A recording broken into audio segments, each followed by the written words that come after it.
So how do you guys personally use social media? What do you think are some of the best avenues in your respective careers and what you do? What do you think some of the best avenues of social media are?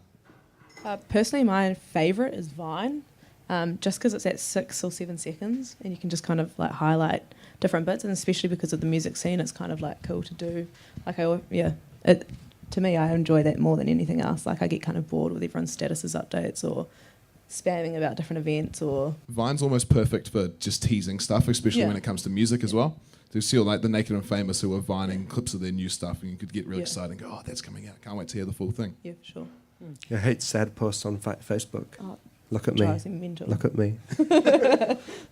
I think I think Facebook is definitely that's your go-to, that's your foundation of social media. But then I think the most exciting ones are the ones that give you little snippets and insights into musicians' lives. Like, I'm a massive fan of Diplo, who does Major Lazer, and he's produced everyone. And following that guy on his Instagram, on his Twitter, on everything, it's kind of like you get to hang out with him. You know, like if I saw him at a restaurant, I go like, yo, what's up, dog? How you going? Like, oh, remember that time when you were at that thing? And he'd be like, dude, what the hell are you talking about?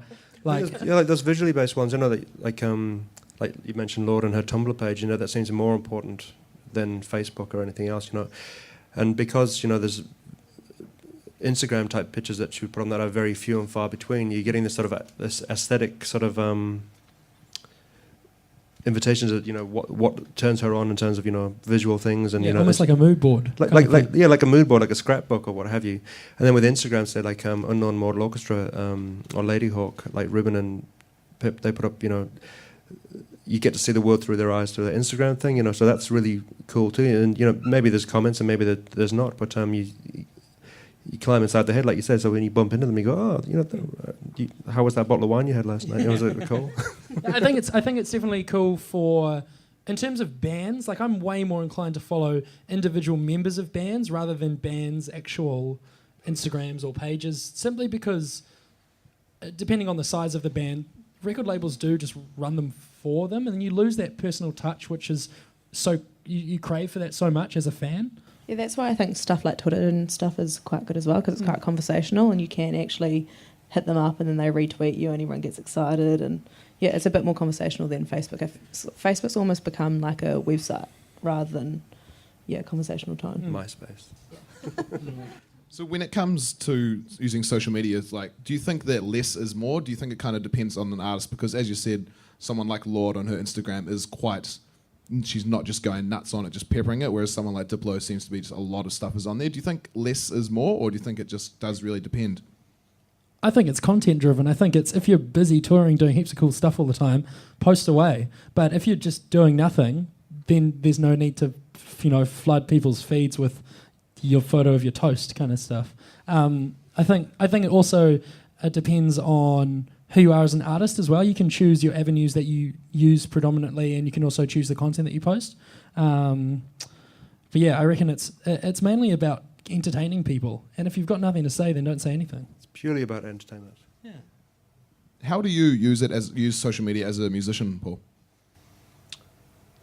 Turn on my computer. No, it's mainly to make people aware of events that I don't mean like concerts and stuff like that, but maybe the artistic process. There's a lot of sharing goes on those things, and I think like when I was a young songwriter coming through, I was constantly trying to find books or articles on people explaining the process.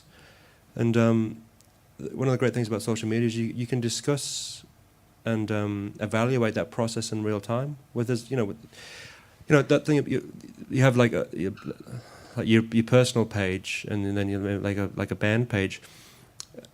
And I can't be bothered having lots of pages now. So it's just like me. Like, if you're friends with me, then you probably like my music or whatever, or you don't like my music, but you're still my friend, or what have you.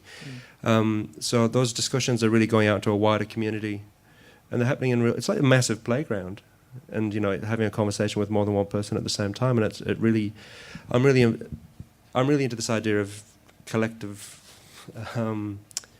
consciousness, and that ability to share it in real time with more objective opinions than just your own, and just your core social group of friends is really vital. So I like inviting that sort of conversation space into it. And I know like people like Rhea and Shane, you know, the SoundCloud's really important for them. They're constantly updating works in progress for comment.